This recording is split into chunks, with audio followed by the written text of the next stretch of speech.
Got a lot of global stardom to her. She's had some incredible results against, and she's beaten players like Madison Keys and Iga Swiatek, so she's the real deal. Already top 50 in the world. There's a number floating around the tennis world right now that even experienced broadcasters can barely believe.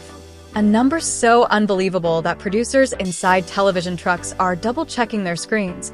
Tournament officials are quietly reworking future plans, and longtime analysts are struggling to explain how any of this is happening this fast. 500,000 people tried to secure tickets just to watch one 20-year-old tennis player compete. And the strangest part? She didn't even win the tournament. That's where this story begins. Because what unfolded over the last few weeks wasn't just another breakthrough run in women's tennis. It felt bigger than that, stranger than that. The kind of rise that forces an entire sport to stop and pay attention all at once. Her name is Alex Eala. And right now, something extraordinary is happening around her. Stay with Tennis Playhouse, because by the end of the story, you'll understand why fans across multiple continents are suddenly treating every Alex Eala match like a global event, and why her latest loss may have actually made her more dangerous than ever before.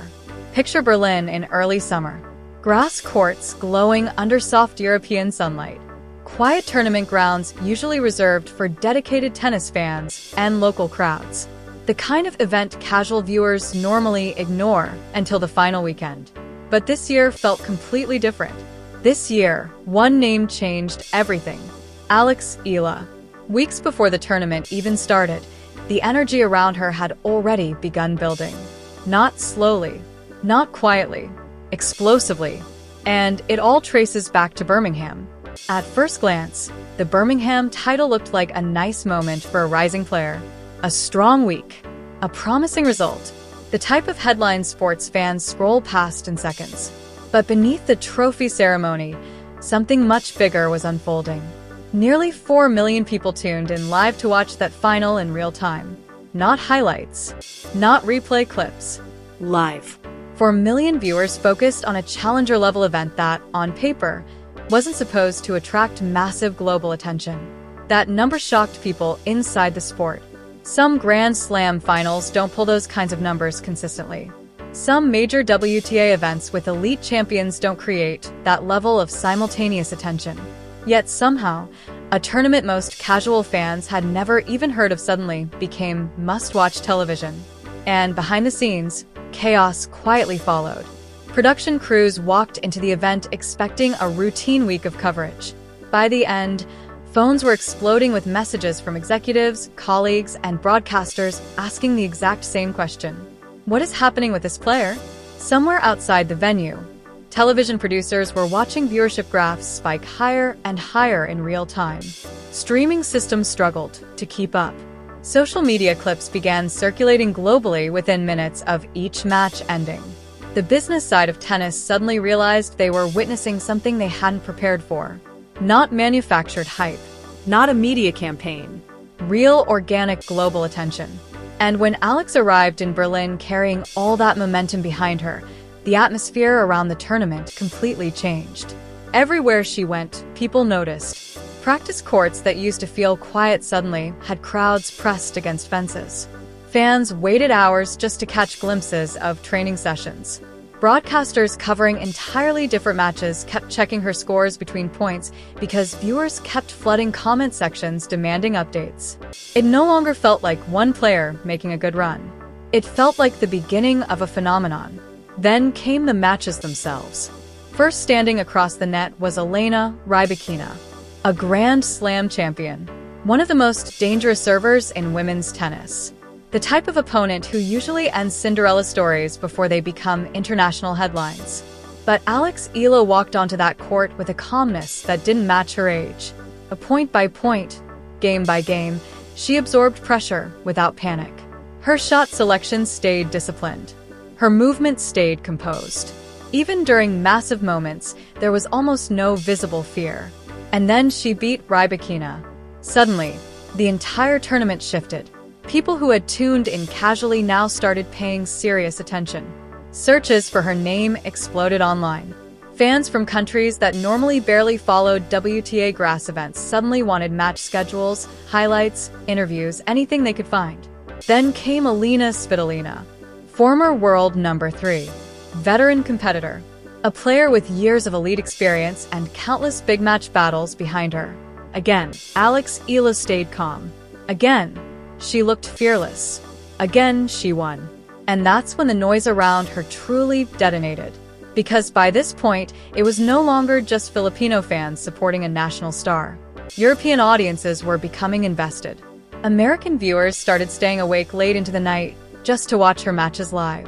Social feeds filled with clips of her biggest points. Commentators began running out of ways to describe her composure under pressure. Even players inside locker rooms reportedly started noticing the shift, the growing attention whenever her name came up in conversation. There's a certain pressure that destroys many young athletes. The pressure of suddenly becoming the story. The pressure of cameras, headlines, expectations, and millions of people watching every mistake. That pressure has buried countless promising careers before they ever truly started. But what made Alex Eala so fascinating in Berlin was the complete absence of visible panic. If anything, the bigger the moment became, the cleaner her tennis looked. Fewer rushed decisions, fewer careless errors, more patience during rallies, more confidence during pressure points, and most importantly, a strange stillness that veteran analysts couldn't stop talking about. But then came Linda Noskova, and in the semi-final, the run finally ended. Noskova played brilliant tennis, sharp, controlled, ruthless when opportunities appeared. This time, Alex Eala couldn't find another escape. The momentum stopped there. No final appearance, no championship match, no storybook ending. Just a 20-year-old walking off a grass court after a difficult loss.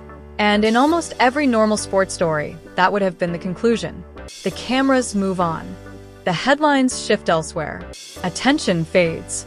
Except this time it didn't. Because only days later, another shocking number started circulating around the tennis world. Nearly 500,000 ticket requests connected to tournaments involving Alex Eala. 500,000.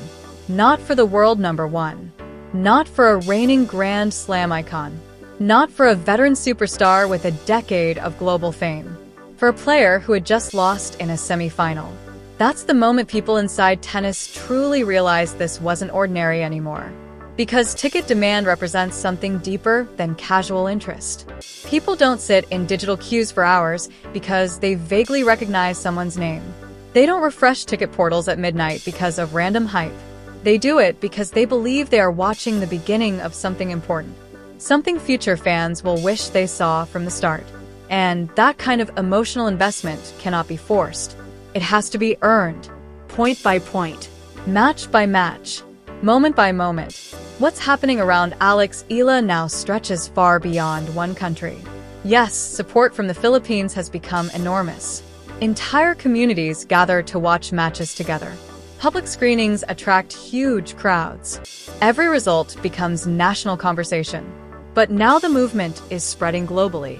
Fans in Europe are following her because of her tactical maturity. American audiences are becoming attached to her fearless mentality. Neutral viewers who initially tuned in out of curiosity are staying because they sense something authentic in the way she competes. That's rare in modern sports. Because audiences today instantly recognize manufactured hype. The moment people feel manipulated into caring, interest disappears. But this rise feels organic. Nobody instructed millions of viewers to become emotionally invested.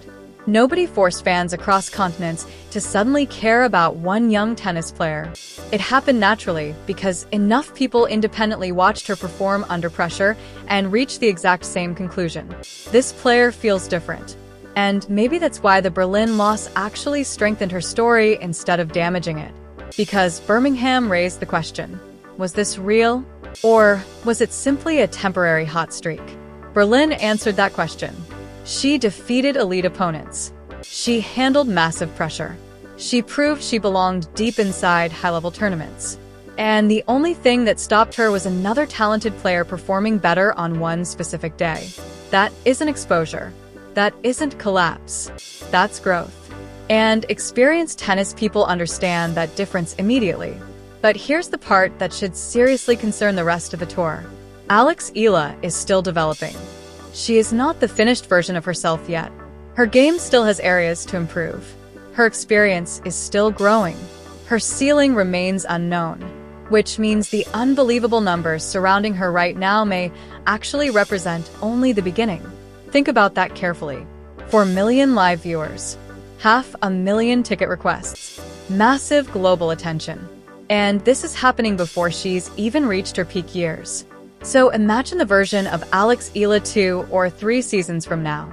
Imagine what happens if the composure sharpens further, if the confidence keeps growing, if the technical gaps continue closing, if experience catches up fully with talent. What happens when the player the world currently views as rising eventually arrives as a legitimate title favorite everywhere she goes? There's one final moment from Berlin that quietly explains why so many people inside tennis believe this story is only beginning. It wasn't during a victory celebration. It wasn't after a huge point. It was the walk off the court after losing to Noskova. No dramatic reactions. No visible collapse. Just silence. The focused kind of silence that belongs to competitors already replaying mistakes in their heads before they've even reached the locker room. Not searching for excuses. Searching for lessons. That mindset matters. Because history shows that athletes who process defeat that way rarely stay vulnerable for long. So when you step back and look at the bigger picture, one truth becomes impossible to ignore. The tennis world just watched a 20-year-old lose a major semifinal and somehow become even more famous afterward. Not because of marketing, not because of controversy, but because millions of people watched her compete and instantly recognized the possibility of something special unfolding in real time. The ticket demand isn't random. The global attention isn't accidental. Broadcasters are adjusting plans. Tournament organizers are reconsidering ticket systems. Sports executives are recalculating future projections. Because the sport itself is reacting to the same signal. Something important is happening here. Something bigger than one tournament run. And maybe that's the real headline underneath all of this. Not Birmingham, not Berlin, not even the astonishing audience numbers, but the reality that women's tennis may currently be entering a completely new era led by a player who still hasn't reached her final form. The Birmingham title will eventually become part of history. The Berlin semifinal will one day become just another chapter in a much longer career. But the people already paying attention right now, the fans fighting for tickets before the rest of the world fully catches on, they'll always remember they saw the rise before everyone else did. And if this trajectory continues, if the calmness under pressure remains this strong, if the game keeps evolving the way many experts believe it will, then the strangest part of this entire story might not be what already happened. It might be the possibility that everything we're witnessing right now is only the floor. And honestly, that should terrify the rest of women's tennis. If you enjoyed this video, make sure to subscribe to Tennis Playhouse, turn on notifications, and stay with us for more incredible stories from the world of tennis.